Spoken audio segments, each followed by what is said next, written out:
से आपको पता है कि हमारे माननीय प्रधानमंत्री जी आ रहे हैं। ऐतिहासिक दिन है, ऐतिहासिक भूमि पर आ रहे हैं पानीपत में। और एक गौरव की बात है, बहुत बड़ी गौरव की बात है। तो उसके संदर्भ में हम सब इकट्ठे हुए हैं। उत्साह है लोगों में, हमारे कार्यकर्ता जन में।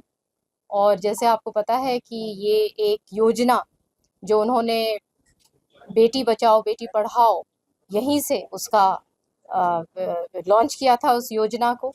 और उसी के संदर्भ में आगे कि महिला सशक्तिकरण को लेके सखी योजना को वो लेके आ रहे हैं।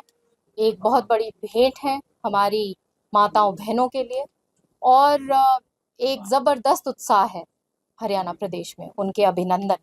क्या फायदा होने जा रहा है जी महिलाओं को इस योजना से?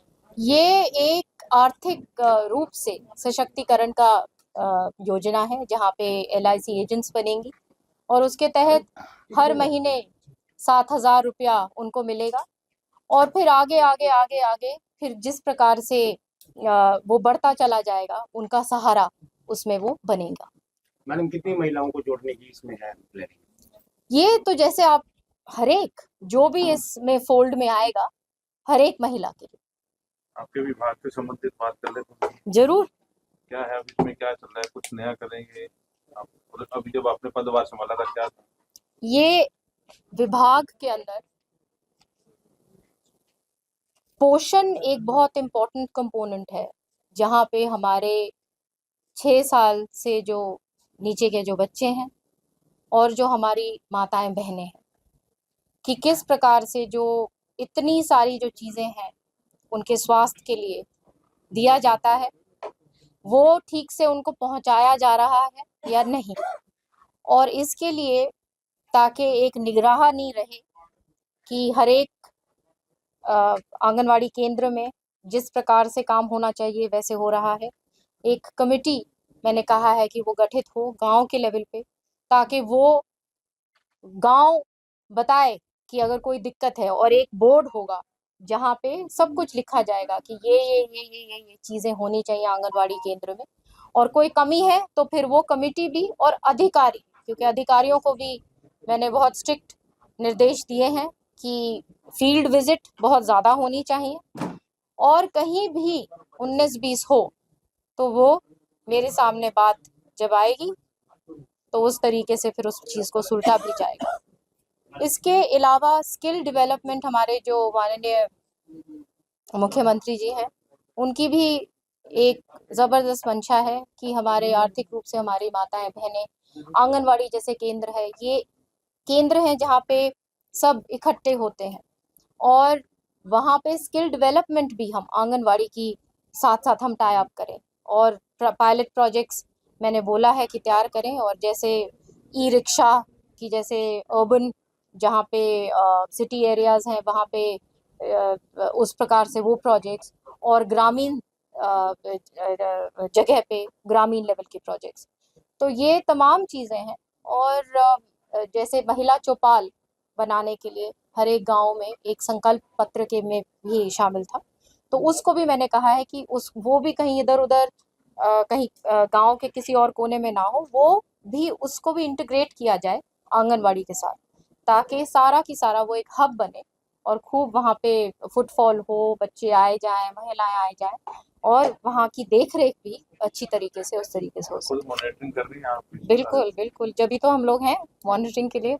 मैडम महिला सुरक्षा का एक बड़ा मुद्दा है क्योंकि आपका मंत्रालय है और सरकार कर भी रही है महिला सुरक्षा को लेकर, लेकिन इस तमाम बातों के बावजूद कुछ घटनाएं होती रहती हैं, तो उसको लेकर कुछ प्लानिंग है विभाग की खास जिसमें महिलाएं अपने आप को प्रोटेक्ट महसूस कर सकें?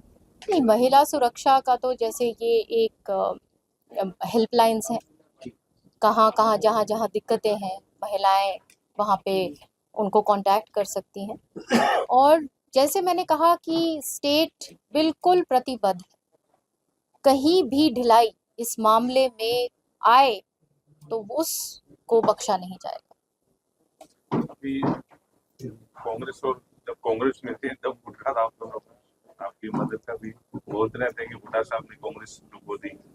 तो कांग्रेस का लगता है कि कुछ उभरेगी? ये मेरे कहने पे या नहीं कहने पे क्या मुनस्सर है। आप देखिए लोगों ने आपका जवाब पहले ही दे दिया। आपका प्रश्न पहले आया है, जवाब पहले आ गया उससे। प्रश्न बाद में आया, जवाब पहले ही आ गया। 3 बार लगातार स्टेट में, 3 बार लगातार सेंटर में कांग्रेस को विपक्ष में बिठाया है। तो इसमें आप उसी में आप तलाश लीजिए कि क्या हाल है कांग्रेस का। व्यक्तिगत रूप से कैसा महसूस करें मैम? पहले कांग्रेस में काफी लंबे समय तक रही, अच्छा भाजपा में आए हैं, भाजपा में मंत्री पद भी किया, तो व्यक्तिगत रूप से अगर आपकी राय जानी चाहिए तो कैसा लग रहा है? मैं धन्यवाद करती हूँ अपने माननीय लीडरशिप का, माननीय प्रधानमंत्री जी का, माननीय मनोहर लाल जी का, चीफ मिनिस्टर साहब का, जिन्होंने ये मौका और ये जिम्मेदारी दी है। और ये पार्टी वो पार्टी है जो लोगों के साथ जुड़ी हुई है और लोगों के ग्रास रूट में संगठन है। जो पार्टी कांग्रेस पार्टी का तो संगठन भी नहीं है। नेता प्रतिपक्ष के ऊपर तक अभी तक एक सेशन भी हो गया, लेकिन नेता प्रतिपक्ष नहीं निकाल पा रहे, अपने में से खोज नहीं पा रहे। तो आप समझ सकते हैं कि कितनी बुरी हालत कांग्रेस की हो चुकी है। और मैं ही नहीं, जो जिनकी दुरुस्त जो काम करना चाहते हैं, वो सारे के सारे लोग विवश होंगे कांग्रेस को छोड़ने। श्रुति जी, कल किसान दिल्ली कुछ करने वाले हैं, कुछ बॉर्डर भी सील करने की सूचना है, तो क्या तैयारी है? देखिए, क्या कहना चाहिए? किसान हमारे अन्नदाता है और हमारा कृषि प्रधान प्रदेश है, और हमारी जैसे एकमात्र वो स्टेट है जहाँ पे 24 फसलों को एमएसपी दिया जा रहा है।